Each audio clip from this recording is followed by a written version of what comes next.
Hai, sahabat YT Artikel 2. Apa kabar kalian semua? Semoga kalian semua dalam keadaan sehat.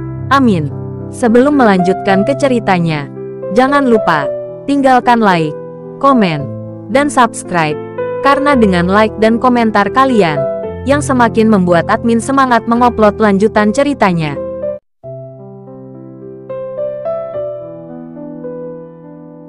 Episode 449. Kisah Aditya, anak bos besar yang berpura-pura miskin. Setelah Aditya bercanda dengan Farah dan yang lainnya untuk sementara waktu, dia meninggalkan taman air dan melaju kembali ke rumah. Hendrik dan April diantar pulang terlebih dahulu, dan kemudian Aditya mengantar Farah pulang. "Apakah kamu benar-benar akan menghadiri undangan Aripudin sore ini?" Farah bertanya pada Aditya, sedikit khawatir. Aditya tersenyum tipis setelah mendengar ini. "Tentu saja, saya setuju dengan pria bernama Aripudin. Sebaiknya berhati-hati. Saya selalu merasa Aripudin cukup berbahaya." Pria ini menyembunyikan niat jahat di senyumannya. Dia adalah pria muda tetapi memiliki tingkat otoritas tertentu. Farah menasihati Aditya. Bagaimana mungkin Aditya tidak mengenali orang? Ia juga melihat bahwa Aripudin, anak laki-laki ini, memang sangat licik dan canggih. Justru karena itulah Aditya hanya ingin bertemu orang ini. Kalau tidak, anak ini akan sangat menyebalkan jika dia benar-benar pergi ke taman air untuk menimbulkan masalah. "Tidak apa-apa, ayo pulang dulu." Aditya tersenyum tipis dan mengantar Farah pulang. Setelah pasangan itu makan siang, Farah mengerjakan pekerjaan rumah, sementara Aditya berbaring di sofa dan mendengar novel yang tayang di YouTube. Kapanpun ia memiliki waktu luang, Aditya akan menggunakan waktu luangnya untuk mendengar novel, karena ia tahu bahwa mendengar novel akan membuat orang menjadi lebih percaya diri dan bijaksana. Sekitar pukul 1 siang, dia menerima nomor dari luar kota, nomor yang terdaftar di kota Jakarta. Aditya tahu bahwa itu pasti penelepon dari Aripudin. Telepon tersambung, dan suara Aripudin terdengar dari ujung sana. "Tuan Aditya, apakah Anda masih ingat perjanjian kita? Tidak perlu bicara omong kosong, cukup beritahu saya di mana." Aditya, "Haha, Tuan Aditya sangat semangat. Saya di restoran Kinyu. Temui saya dan mari berteman." Aripudin berkata dengan nada konspirasi. "Saya akan ke sana sebentar lagi," kata Aditya dan menutup telepon. Kata-kata Aripudin barusan penuh dengan provokasi, dan sekarang Aditya benar-benar ingin memberi pelajaran pada orang ini. Meskipun dia tahu itu adalah perjamuan makan, Aditya tidak membawa siapapun bersamanya. Baginya, Aripudin bersaudara bukanlah masalah besar. Mengendarai Audi tua, Aditya langsung menuju restoran Kinyu. Nama restorannya cukup elegan, begitu pula lingkungannya. Gaya dekorasinya bertema kota air, yang membuat orang merasa cukup santai di dalamnya. Setelah bertanya-tanya setelah masuk, seorang pelayan membawa Aditya ke dalam ruangan mewah. Setelah Aditya masuk, dia melihat Aripudin dan Udin sedang duduk di tengah. Kedua pengikut Aripudin berdiri di belakang dengan ekspresi muram, menatap Aditya dengan mata dingin. Aditya tahu bahwa kedua pengikut ini adalah karakter yang kejam dan mereka pasti mengalami dendam. "Haha, kamu benar-benar berani datang." Ketika Aripudin melihat Aditya datang, laki-laki itu senang, karena dia tidak pernah percaya bahwa Aditya berani datang ke janji temu. Alexandra juga sangat senang. Aditya tidak hanya datang, tetapi juga datang sendiri. "Wah, Tuan Aditya memang bos besar. Dia pemberani. Saya mengaguminya." Alexandra mengatakan sesuatu yang jahat dan sombong, yang cukup menjengkelkan. Aripudin tidak mempermainkan. Dia menyilangkan tangan dan menatap Aditya dengan bibir melengkung, dengan ekspresi muram di wajahnya. Dibandingkan dengan dia di taman air, dia benar-benar berbeda.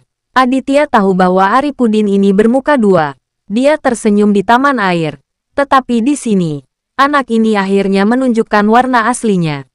"Tuan Aditya, silakan duduk," Aripudin berkata dengan dingin kepada Aditya. Aditya tidak sopan sama sekali kepada mereka, menarik kursi dan duduk. Dilihat dari mejanya, sudah banyak makanan lezat dari pegunungan dan laut, serta beberapa botol anggur merah. "Katakan saja jika ada yang ingin kamu katakan." Aku sangat sibuk dan tidak bisa tinggal lama-lama, kata Aditya dengan tenang. Bung, kamu sudah keluar dari wilayahmu. Kamu masih gila sekali. Udin membanting meja dan berdiri, meneriaki Aditya dengan sepasang mata sinis. Sebaiknya kamu tidak membentakku. Jika kamu meninggalkan kota Manado dengan cara yang baik sekarang, itu masih tidak terlambat. Jika kamu bersikeras menimbulkan masalah, jangan salahkan aku karena tidak berbaik hati mengingatkanmu. Duduk di sana dengan mantap dan berbicara. Tapi bagaimana Udin bisa mendengarkan? Dia ditampar puluhan kali oleh Aditya di taman air. Ini sangat memalukan dan terhina baginya. Sialan, setelah kamu memukulku, apa menurutmu itulah akhirnya? Bagaimana bisa sesuatu bisa semudah itu? Udin menyingsingkan lengan bajunya dan siap mengambil tindakan. Benar, mengapa kamu tidak keluar dan mencari tahu apa yang terjadi dengan sejarawan kota Jakarta?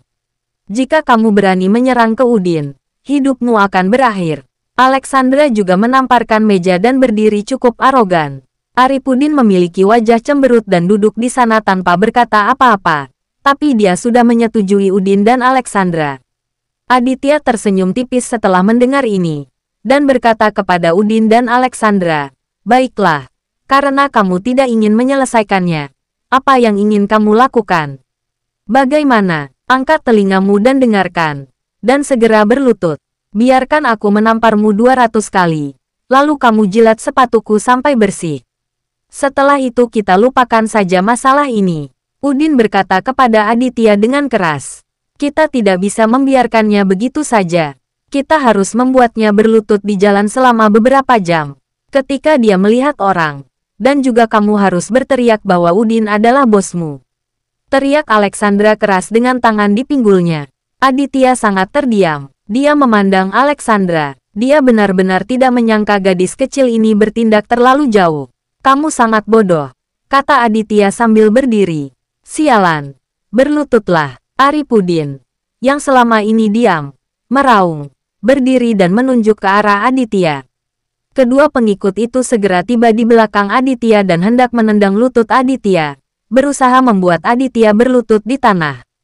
Bang-bang, Aditya bahkan tidak menoleh, dan menendang 2 kali berturut-turut dengan cepat, mengenai perut kedua pengikut Arifudin.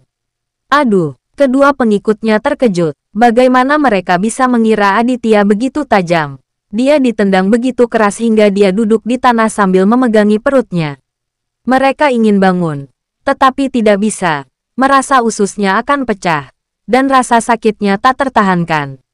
Ini, Arifudin, yang selalu begitu mengesankan, tercengang. Dia tidak menyangka Aditya menjadi begitu kuat. Kedua pengikut itu, yang telah mengikutinya selama beberapa tahun dan sangat terampil, sebenarnya dirobohkan oleh Aditya dalam hitungan detik. Pantas saja kamu berani datang ke sini sendirian. Ternyata kamu punya keahlian. Arifudin mendengus dingin, lalu mengambil sebotol anggur merah dan berjalan menuju Aditya. Ketika Udin melihat saudaranya sendiri yang akan mengambil tindakan, dia juga mengambil sebotol anggur dan mengikuti saudaranya ke Aditya. Aku akan menghancurkanmu sampai mati. Udin mengutuk, dan melakukan serangan mendadak, memukul kepala Aditya. Bersambung.